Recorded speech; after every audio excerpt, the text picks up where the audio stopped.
En este 13º domingo después de Pentecostés, escuchamos el Evangelio en el cual el Señor utiliza una comparación, utiliza una parábola, pero en este caso con, podemos decir, un profundo significado teológico e histórico a la vez. Muchas de las parábolas que dice el Señor son comparaciones sobre aspectos del reino de los cielos. Dice, el reino de los cielos se parece a esto. Sin embargo, comienza diciendo esto, una historia en la cual una persona, un propietario tenía su viña, es decir, el lugar donde están plantadas las vides para que se pudiera hacer el vino. Y ese lugar estaba preciosamente hecho, es un trabajo muy duro en Tierra Santa, el poder preparar viñas en terrenos pedregosos, en climas difíciles. Esta era una viña exquisita, era una viña, como es nombrado muchas veces en el Antiguo Testamento, la viña, y esa viña hace referencia al pueblo de Israel. Se habla de una viña con un buen lagar, con un cercado que la protege, ¿sí? Es decir, son muchas las referencias en el Antiguo Testamento a esa viña que es el pueblo de Israel. Y dice que el dueño de la viña, es decir, Dios, ha enviado distintos siervos suyos, distintas personas que estaban a su servicio a lo largo del tiempo. ¿Para qué? Para que aquellos que habían arrendado la viña, aquellos que la trabajaban, pero que debían rendir sus frutos al dueño. Es decir, en este caso, habla de los dirigentes del pueblo judío, de sus maestros, de sus sacerdotes, en el orden de Aarón, de todos aquellos que estaban al servicio al servicio del Señor, por una suma lo lucraban, y hace referencia al buen pastoreo del pueblo de Dios para que produzca buen vino, es decir, obras agradables a Dios. Dice que fueron enviados en distintas oportunidades distintas personas al servicio del dueño, y que fueron unos apaleados, otros fueron asesinados a pedradas de distintas maneras, lo cual está relatando históricamente la muerte que sufrieron los profetas. Los profetas que en el Antiguo Testamento eran enviados para reprender al pueblo de Dios, para que volviera a los caminos del Señor, para que no se entregara a otros dioses, para que rindiera culto a Dios verdadero con un corazón limpio, y así sucesivamente. Dice que estos fueron todos asesinados, expulsados y maltratados, porque aquellos que tenían la viña a cargo, estos grupos, estas castas, digamos así, que a ellos les correspondía, pero les correspondía no solamente ostentar el poder, sino producir frutos de santidad. Dice, sin embargo, estos se negaban a rendir al dueño aquello que le correspondía. Y el dueño dice, enviaré a mi hijo, a este lo respetarán. Y cuando estos inquilinos, inquistados, vieron al hijo, dijeron, matémoslo y quedémonos con la herencia. Entonces ahí vemos cómo está el mismo Cristo prefigurando lo que va a pasar. Es decir, Dios envía a su Hijo y justamente el Sanedrín y todos aquellos que estaban a cargo de la enseñanza del pueblo de Dios son los que se apropian de ese lugar, niegan que sea el Mesías y lo hacen matar, con un detalle puntual. El Señor fue crucificado fuera de las puertas de Jerusalén, y esa muerte del ungido fuera de las puertas de Jerusalén está profetizada. Justamente los profetas decían eso. Y él dice, lo sacaron fuera de la viña y lo mataron. Está haciendo hasta eso. Podemos decir que la viña, en el sentido, digamos así, superlativo, es Jerusalén. Y Jerusalén es el símbolo de todo Israel de Dios, y también en la nueva alianza es el símbolo de la iglesia, la nueva Jerusalén. Cuando vemos que la cruz suele tener dos pequeñas ciudades en ese palo inclinado debajo, sabemos que una es la Jerusalén terrenal, la que rechazó al Mesías y fue destruida, y otra es la Jerusalén celestial formada por aquellos que reciben a Cristo, en la iglesia. La iglesia no existe sino dentro de la lógica de la existencia del pueblo de Israel. La iglesia, como tal, no es una religión que surgió de alguien que dijo una tal o cual cosa, sino que es esa obra de Dios que pertenece a Él, es su cuerpo, cuerpo de Cristo, el cuerpo del cual Él es cabeza, y que es este nuevo Israel, y que su existencia se halla, podemos decir, encuadrada entre el rechazo del pueblo judío, el pueblo del antiguo Israel, y la vuelta del pueblo judío al verdadero Mesías. Ese tiempo es el que llamamos que podemos decir, el de la viña, tal como nos toca a nosotros. Y aquellos arrendatarios son aquellos que han sido puestos para enseñar la doctrina del Señor, para enseñar sus mandamientos, para enseñar su amor, para guiar a los pueblos que no conocían a Dios hacia la luz de la salvación. La pregunta que dice el Señor al final, ¿qué piensan? Le dicen a los apóstoles. ¿Qué le hará el dueño de la viña a estos arrendatarios que terminaron matando a su hijo?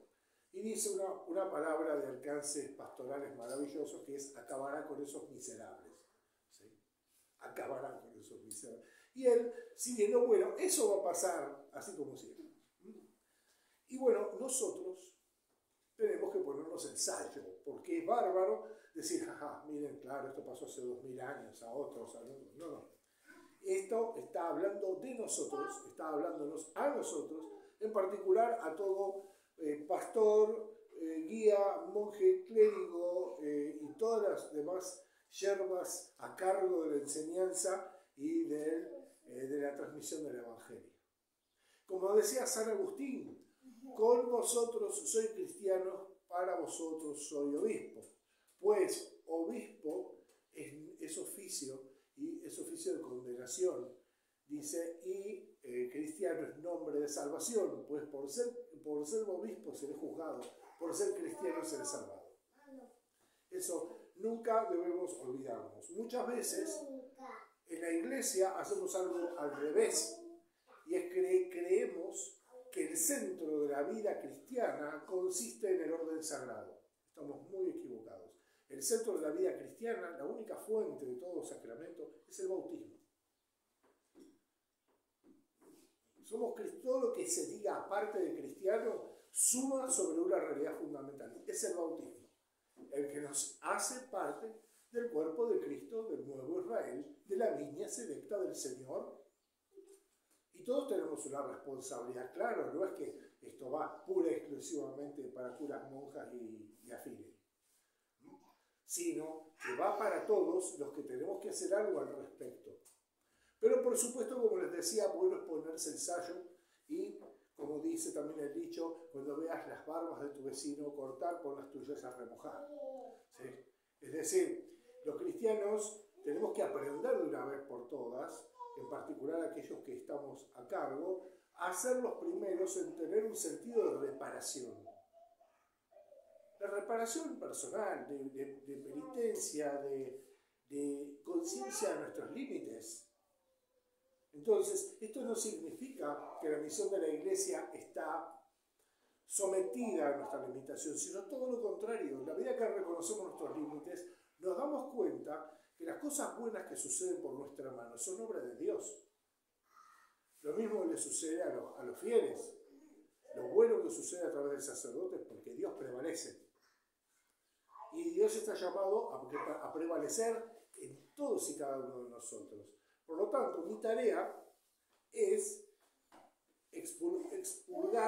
ayudarlos a expurgar aquello que los está intoxicando como cristianos.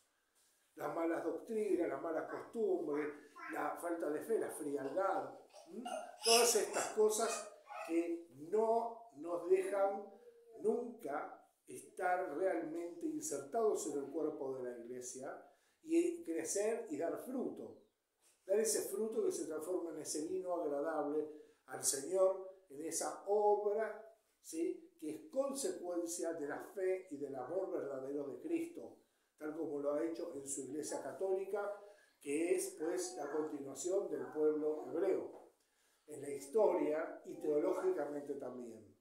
No son dos cosas opuestas, son dos cosas sucesivas.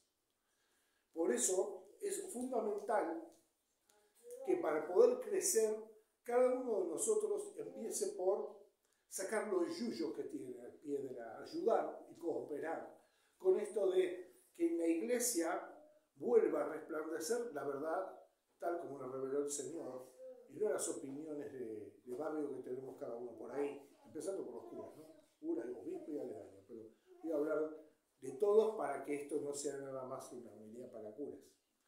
Pero es una cosa fundamental. No hay, en nosotros debe estar este apetito de aprender y conocer la verdad de lo que nos enseña. Pues esa verdad sobre Cristo y de Cristo, que es el mismo Cristo, nos hace libres. Nos hace libres de nuestras propias cárceles, de nuestros propios límites. Pensamos que para venir a Dios tenemos que ser mejores que los demás. Cuando esto es un hospital para lo que necesitamos. Entonces a veces estamos preocupados porque los demás no vienen. Y nosotros no nos preocupamos de lo único que tiene que ser, que es de ser restablecidos en la naturaleza y en la gracia, porque la iglesia es madre.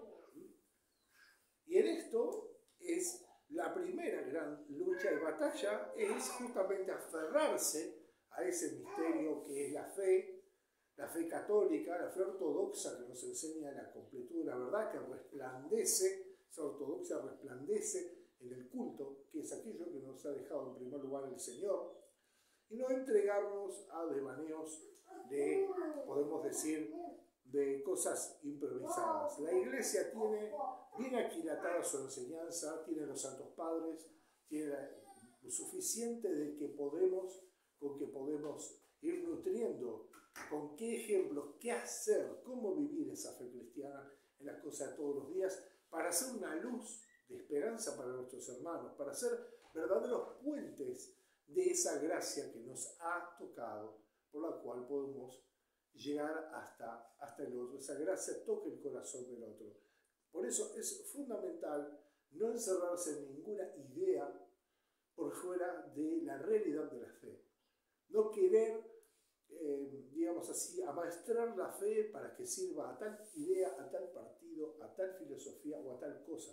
La fe viene con sus propias condiciones ante la cual no se puede querer sujetar lo que enseña Dios en su iglesia sin tergiversarlo. Nos vamos a equivocar. Entonces, tenemos que equivocar sobre algo de lo cual tenemos que dar cuenta. Entreguémonos realmente a ese misterio del Señor que se nos da en la palabra de Dios, se nos da en las enseñanzas de la iglesia, se nos da en las leyes que la rigen, se nos da en las prácticas que nos enseñan los padres de cómo llevar eso adelante. Seamos discípulos.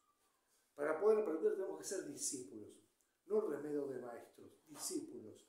Hacer un costado nuestro parecer y entregarnos de corazón a esa obra de Dios. De esta manera,